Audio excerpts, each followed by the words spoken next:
نحمده ونصلي على رسوله الكريم أما بعد فأعوذ بالله من الشيطان الرجيم بسم الله الرحمن الرحيم رب اشرح لي صدري ويسر لي أمري واحلل عقدة من لساني يفقه قولي ربنا زدنا علما اللهم فقهنا في الدين آمین یا رب العالمین۔ آغاز ہوتا ہے جی، ہمارا رکوع نمبر 4 ہے اور پارہ نمبر 6 چل رہا ہے۔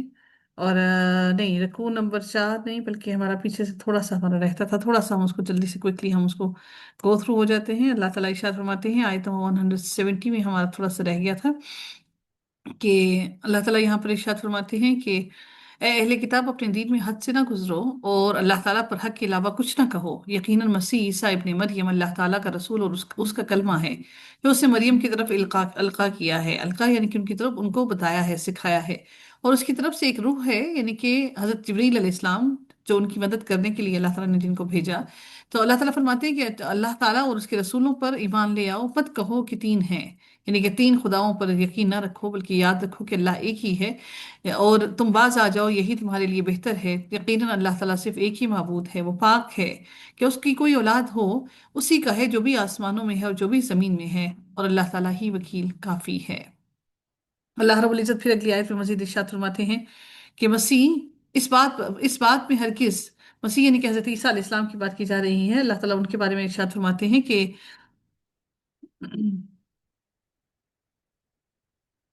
اللہ تعالیٰ فرماتے ہیں کہ مسیح عیسیٰ علیہ السلام کے بارے میں کہہ رہے ہیں کہ اس بات میں آر نہیں سمجھتا کہ وہ اللہ تعالیٰ کا بندہ ہو کر رہے، اور نہ ہی مقرب فرشتے آر سمجھتے ہیں، اور جو شخص اس کی بندگی میں آر سمجھے اور تکبر کرے۔ یہاں پر وہ جس بات کی تردید کی جا رہی ہے، اس آیت میں الوحیت مسیح کی تردید میں ہے، اور یعنی کہ ان کو الہ بنانے کی تردید کی جا رہی ہے، جو یہ ہے کہ عیسیٰ علیہ السلام اللہ کا بندہ اور غلام بن کر رہنے میں آر محسوس نہیں کرتا۔ تو اگر ان کو یہ آر محسوس نہیں ہوتی، کہ وہ ان کو مشکل نہیں محسوس ہوتی کہ وہ اللہ کے بندے ہیں، وہ اس بات پر خوش ہوتے ہیں، بلکہ وہ اس پر فخر محسوس کرتے ہیں۔ اللہ تعالیٰ فرماتے ہیں یہاں پر یہی بات فرمائی، اور یہی حال مقرب فرشتوں کا بھی ہے کہ وہ بھی اللہ تعالیٰ کی بندگی کرنے، اللہ تعالیٰ کی بندگی سے مراد کیا ہے کہ اللہ تعالیٰ کی اطاعت کرنا، اللہ تعالیٰ کی اطاعت کرنے میں فخر محسوس کرتے ہیں۔ تو لہٰذا نہ ہی عیسیٰ علیہ السلام اللہ کی الوہیت میں شریک بن سکتے ہیں، اور نہ ہی مقرب فرشتے اللہ تعالیٰ کے شریک بن سکتے ہیں۔ تو اللہ تعالیٰ کا کوئی بھی شریک نہیں، بلکہ وہ اللہ تعالیٰ کے بندے اور غلام ہیں، یعنی کہ بندگی کرنے والے، عبادت کرنے والے۔ بندہ کا مطلب کیا ہوتا ہے؟ بندہ کا مطلب ہی یہی ہوتا ہے کہ جو اس کی عبادت کرنے والا ہو، جو اس کا غلام ہو، جو اس کی بات کو، ہر بات کو سننے والا ہو۔ تو اللہ تعالیٰ فرماتی ہے وہ اللہ تعالیٰ کا بندہ ہو، اور نہ ہی مقرب فرشتے، اور جو اس کی عبادت سے آر رکھے اور تکبر کرے، تو عنقریب اللہ تعالیٰ سب کو اپنے پاس جمع کرے گا۔ پس وہ جو لوگ ایمان لائے ہیں اور جنہوں نے نیکیاں کی، تو اللہ تعالیٰ ان کا پورا پورا اجر انہیں دے گا، اور اپنے فضل سے انہیں مزید بھی عطا کرے گا۔ تکبر کا انجام اللہ تعالیٰ نے کیا کہا؟ اب یہ اس کے لیے ایک حدیث میں آپ لوگوں سے ضرور شیئر کرنا چاہوں گی کہ رسول اللہ صلی اللہ علیہ وسلم نے فرمایا کہ پروردگار کے سامنے جنت اور دوزخ کا جھگڑا ہوا۔ جنت نے کہا پروردگار، میرا تو یہ حال ہے کہ مجھ میں وہی لوگ آ رہے ہیں جو دنیا میں ناتواں ہیں اور حقیر تھے، اور دوزخ کہنے لگی مجھ میں وہ لوگ آ رہے ہیں جو متکبر تھے۔ تو اللہ تعالیٰ نے جنت سے فرمایا تو میری رحمت ہے، اور دوزخ سے فرمایا کہ تو میرا عذاب ہے۔ اور ایک دفعہ آپ صلی اللہ علیہ وسلم فرمایا کیا میں تمہیں بتاؤں کہ جنتی کون ہے اور دوزخی کون ہے؟ جنتی ہر وہ کمزور اور وہ جس کے مزاج میں انکساری ہے، ہر وہ کمزور انسان جنتی ہے کہ اگر وہ اللہ کے بھروسے پر قسم کھا بیٹھے تو اللہ اسے سچا کر دے۔ اور دوزخی ہر موٹا اور متکبر آدمی ہے۔ موٹے سے مراد کیا کہ جو موٹا کیوں ہوتا ہے انسان؟ جو اپنے پیٹ کو بہت بھر کر، سیر ہو کر بہت زیادہ کھاتا ہے۔ جب انسان بہت زیادہ پیٹ بھرا رہتا ہے تو وہ بہت لمبی نیند میں سو جاتا ہے، اور جب پیٹ خالی ہوتا ہے تو پھر نیند بھی نہیں آتی، جسم ستانے لگتا ہے۔ تو یعنی جہنم کے اندر داخل ہونے والے لوگ جو بہت زیادہ پیٹوں کو بھرنے والے، اور آج ہماری زبان کی لذت ہمیں چھوڑتی ہی نہیں ہے کہ ہم ہر طرح کا کھانا کھانا چاہتے ہیں، اپنی زبان کو لذت دینا چاہتے ہیں، اور وہ اللہ تعالیٰ کے سوا اپنے لیے کوئی دوست نہ پائیں گے، جو جہنم میں داخل ہوں گے، اور نہ ہی کوئی مددگار پائیں گے۔ اے لوگوں، تمہارے پاس تمہارے رب کی جناب سے ایک واضح دلیل آئی ہے، اور ہم نے تمہاری جانب ایک واضح نور اتار دیا۔ نور کیا ہے؟ اللہ تعالیٰ رب العزت نے جو قرآن عطا کیا، یہ نور ہے، یہ مکمل ہدایت ہے۔ تو اللہ تعالیٰ فرماتے ہیں چنانچہ وہ لوگ جو ایمان لائے اللہ تعالیٰ پر اور انہوں نے مضبوطی سے تھام لیا، اللہ کے دین کو تھام لیا، جس نے اللہ کے قرآن کو تھام لیا، اللہ کی باتوں کو تھام لیا اور اپنے اپنے دلوں کے اندر بسا لیا، اللہ تعالیٰ ان کے لیے فرماتے ہیں کہ تو ان قریب وہ انہیں اپنی رحمت اور فضل میں داخل کرے گا اور اپنی انہیں اپنی طرف سیدھے راستے کی ہدایت دے گا۔ اب اللہ تعالیٰ پھر مزید اگلی آیت میں مزید ارشاد فرماتے ہیں ان لوگوں کے بارے میں جو کہ نبی کریم صلی اللہ علیہ وسلم سے بار بار آ کے سوال کرتے تھے۔ اب یہاں پر جو بات کی جا رہی ہے نا، پھر سے کلالہ کی بات کی جا رہی ہے۔